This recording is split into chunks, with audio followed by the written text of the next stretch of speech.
মোটা অঙ্কের টাকা না দিলে খবর করে দেবো। তৃণমূল কাউন্সিলরকে ব্ল্যাকমেল করে গ্রেফতার শুভজ্যোতি চক্রবর্তী। এই মুহূর্তে তাকে শ্রীরামপুর কোর্টে তোলা হচ্ছে। দেখতে পাচ্ছি আমরা শ্রীরামপুর থানার পুলিশ এই মুহূর্তে তাকে কোর্টে নিয়ে এসছে। এবং যে ঘটনা আপনারা দেখেছেন গতকাল উত্তরপাড়া পুরসভার ১৩ নম্বর ওয়ার্ডের কাউন্সিলর মৌমিতা বিশ্বাস তিনি অভিযোগ করেন যে শুভজ্যোতি চক্রবর্তী এই ইউটিউবার তাকে হোয়াটসঅ্যাপ কল করে লক্ষ টাকা দাবি করে, না হলে তার বিরুদ্ধে খবর করে দেওয়া এবং এলাকায় জনরোষ তৈরি করে তাকে প্রাণে মারার একটা হুমকি, এই সমস্ত অভিযোগ তিনি করেন উত্তরপাড়া থানায় গিয়ে। এবং তারপরে দেখা যায় পুলিশ তদন্তে নেমে শুভজ্যোতি চক্রবর্তী এবং তন্ময় সর্দার এই দুজনকে তারা গ্রেপ্তার করে। গ্রেপ্তার করার পর আজকে তাদেরকে কোর্টে তোলা হচ্ছে। যেমনটা পুলিশ সূত্রে খবর, পুলিশ হেফাজতে নেওয়া হবে। সে হেফাজতে নিয়ে কিভাবে তারা এই তোলাবাজি করলো বা কিভাবে ব্ল্যাকমেলিংয়ের পরিকল্পনা তারা করেছিল সেটা তারা খতিয়ে দেখবে। এবং এছাড়াও এই ঘটনায় জড়িত আরেকজন, তাকেও খোঁজ চালাচ্ছে উত্তরপাড়া থানার পুলিশ। শুভ তোলাবাজি করেছে বলছে। আমরা খবর করতে গেছিলাম, আমরা নিউজ পেপারের সাংবাদিক, কয়েক হাজার কোটি টাকা লেনদেন করেছে, হাওলাতের মাধ্যমে বিদেশে পাচার করেছে। 14টা ফ্ল্যাট। এখানে তৃণমূলের বেশ কয়েকজন বড় বড় মাথা আছে। এরা বড় চক্রান্ত করে আমাদের ফাঁসানোর চেষ্টা করছে। কোনো ভিডিও, কোনো এভিডেন্স, কোনো কিছু নেই। কিন্তু তৃণমূলের মহিলা কাউন্সিলর বলে তুমি নাকি 1 লাখ টাকা চেয়েছো। কোনো কিছু না, এটা বড় চক্রান্ত। এর পেছনে বিশাল বড় বড় মাথা যুক্ত আছে, আনলিমিটেড মাথা যুক্ত আছে। এবং এটা অনেক দিন ধরে তৈরি করা একটা গল্প। এটা 1 সপ্তাহ ধরে তৈরি। আমরা একটা টাকাও চাইনি, কিছু চাইনি। উনি অফার করেছিলেন আমাদেরকে বারবার। কিন্তু একটা অডিও রেকর্ডিং দেখে তুমি টাকা নিতে গেছিলে, সেখানে শোনা যাচ্ছে কোনো রকম টাকা নিতে যায়নি, কোনো কিছু নিতে যায়নি। উনি বলছেন টাকা নিবি। আমি বললাম সিসিটিভির নিচে, আমরা পৌরসভাতে ডেকেছিলাম যাতে সিসিটিভিতে চলে আসে। তুমি টাকাটা নিয়ে এইদিকে আসো, যাতে সিসিটিভিতে ধরা পড়ে। মিথ্যে ভাবে ফাটাচ্ছে। বড় বড় বড় মাথা, বড় বড় অনেক বড় মাথার যুক্ত আছে। গোটা ঘটনাকে কেন্দ্র করে যথেষ্ট একটা শোরগোল পড়ে গিয়েছে। কারণ একজন ইউটিউবার, সেখানে একজন কন্টেন্ট ক্রিয়েটারকে মানুষ বিশ্বাস করে, সেই জায়গায় দাঁড়িয়ে এরকম ঘটনা ঘটানো সেটা কিন্তু অবাঞ্ছিত। এমনটাই কিন্তু এই যারা কন্টেন্ট ক্রিয়েটার রয়েছে তারা মনে করছেন।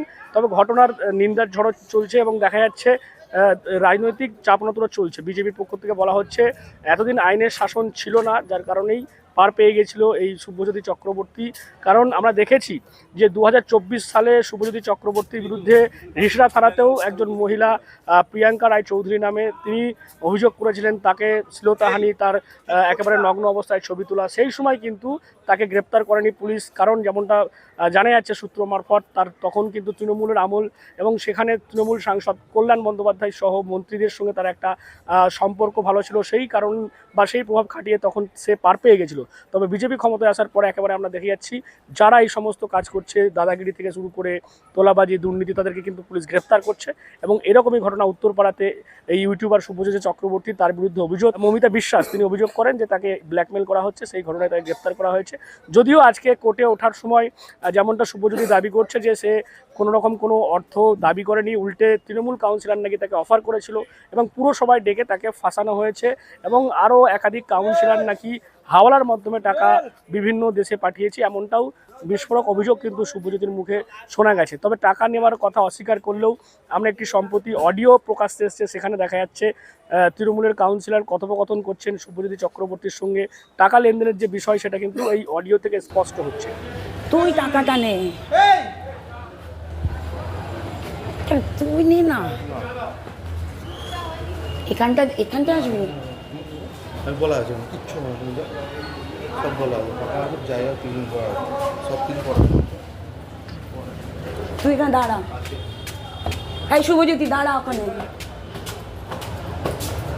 আর বেশি দূর যাস না ওখানে।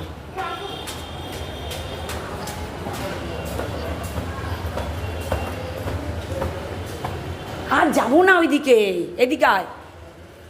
আয় শুভজ্যোতি,